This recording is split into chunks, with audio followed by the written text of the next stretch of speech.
Oui, vous avez un peu résumé la chose. Je vais la reprendre pour être plus clair. Effectivement, le moment crucial dans l'évolution, ça a été le passage à la bipédie.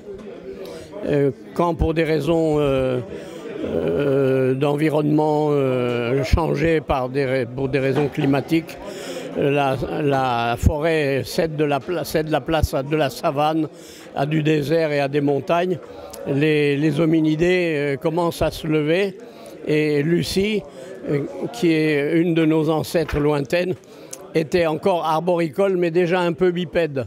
Donc elle avait amorcé cette évolution vers la bipédie. Donc quand la bipédie s'est confirmée et généralisée à toute une série de souches qui préparent Homo sapiens, là, à ce moment-là, l'impact a été décisif pour le devenir d'Homo sapiens parce que c'est grâce à la bipédie que la femme n'a plus été en mesure de garder le bébé jusqu'au terme de la grossesse.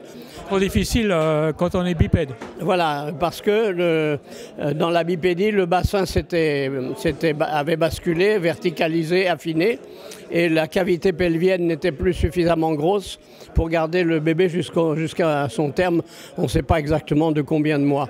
Donc ça s'est calé sur les 9 mois que nous connaissons. Et donc à partir de ce moment-là, tous les bébés humains de cette souche de bipèdes étaient des prématurés. Nous sommes tous depuis ce moment-là des prématurés. C'est pour ça qu'on ne sait pas marcher quand on est bébé. C'est pour ça qu'on ne sait rien faire. On a juste le réflexe de la tétée. Et donc, alors que les autres espèces vivantes se mettent à marcher ou à voler très rapidement, le bébé humain a besoin d'1 an pour la marche, 2 ans pour l'hygiène, la propreté et 3 ans pour le langage.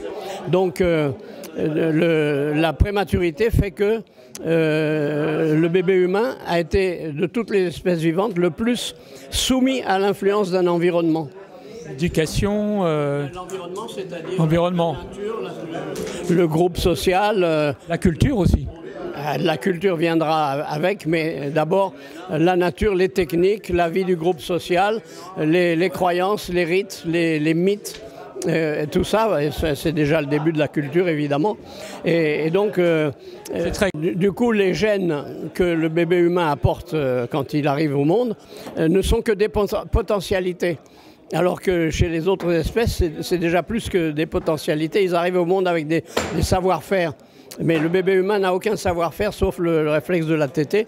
Donc il va être soumis à l'environnement. Et comme les environnements sont très changeants et très divers, ça va diversifier les cultures et les façons de vivre. C'est un avantage pour les hominidés, l'évolution sera plus rapide pour une espèce comme ça. Et puis c'est pour ça que l'espèce humaine est la plus diversifiée de toutes les espèces animales. Elle s'adapte plus facilement en fait au changement climatique, aux circonstances.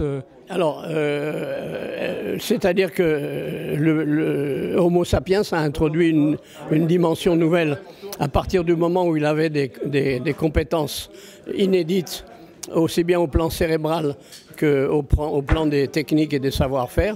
Forcément, il a pris un impact sur l'environnement et c'est plus à ce moment-là seulement l'environnement qui a décidé du devenir, mais Homo sapiens a aussi décidé de l'environnement. Et il a eu un impact sur son environnement, pour le meilleur et pour le pire d'ailleurs, parce qu'aujourd'hui on est dans la destruction de l'environnement. Merci.